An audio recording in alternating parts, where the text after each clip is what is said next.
We are here at Backstage-ish, as Adam 12 said, at the Boston Calling Music Festival with WERS. It's the last day, and our first guest of the last day, Travis from Piebald. Travis, thank you so much for joining us today. Yeah, thanks for having me. So we can't wait to see your set. Who are you excited to see? I want to see Converge. I'm sad I missed Chance the Rapper.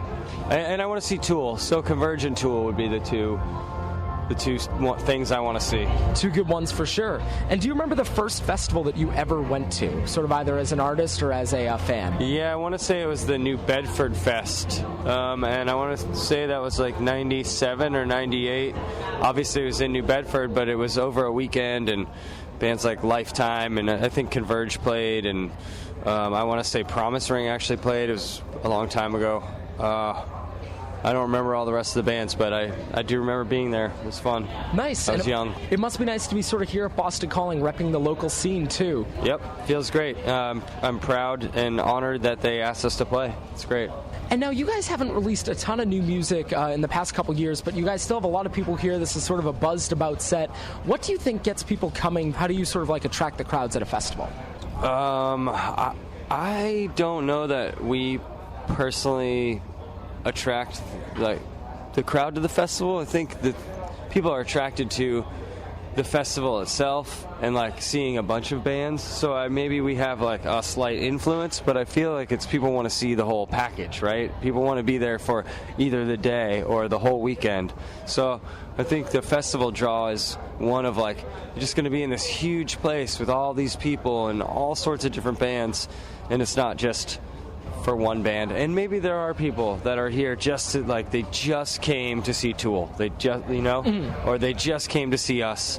But I feel as though most people are like, this is what they've been waiting for a while to come to all weekend, or for one day in particular to see a bunch of different bands and probably hang out with their friends. And, so I think we're just a small part of like a big draw, Of course, of course. How do you find that sort of your younger fans are hearing your music first? How are they being introduced to it? I'm thinking it's either through parents or older siblings at this point, because there's definitely another generation now that's listening to us and coming out to shows, and it's pretty cool. And they must have heard it somewhere, to be drawn to it and feel something from it and come to the shows. So I would assume it's older family members or maybe even parents. It's like parents playing stuff for their kids, and now their kids are coming to the shows. And and the people that maybe missed us when we were like playing more constantly, maybe they're also coming back, but that's not really a younger crowd. That's just like people who missed it,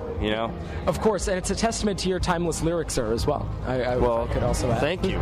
Yeah. Thanks. You guys took a little bit of a hiatus, a decade about? How long would you say? Yeah, well, let's see. We played our last shows in 2008 in the spring, and then we played a few shows in like 2011 and 2012. We did the Bamboozle Fest, and we went to Europe. But then after that, there was nothing until last year when we played the East Coast dates and the West Coast dates. I guess almost a 10-year period with very little music, very little performance from us. And what would you say was the biggest change sort of in the industry when you returned to it? Sort of like something you're like, wow, this wasn't here 10 or so years ago. I guess maybe how much like things like Pandora or Spotify have become the way for people to listen to music, I guess I'd say that's how most people listen to music, right? Now. Of course, yeah. So I think that is a difference that wasn't there before in like the mid-2000s. Everybody was still kind of having like iPods with their music on it and downloading music, but now it's like you just stream it. So I suppose that's a pretty big difference.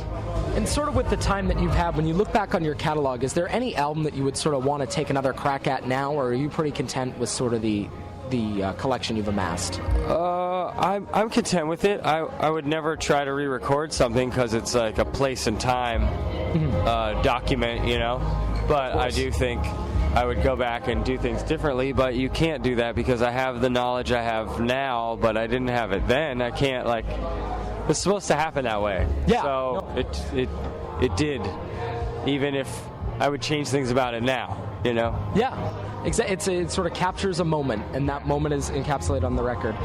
Any new music on the horizon for you guys? I know that's something we've kind of had a little bit of mixed feelings about, but has Hitting the Road Again sort of inspired anything for you?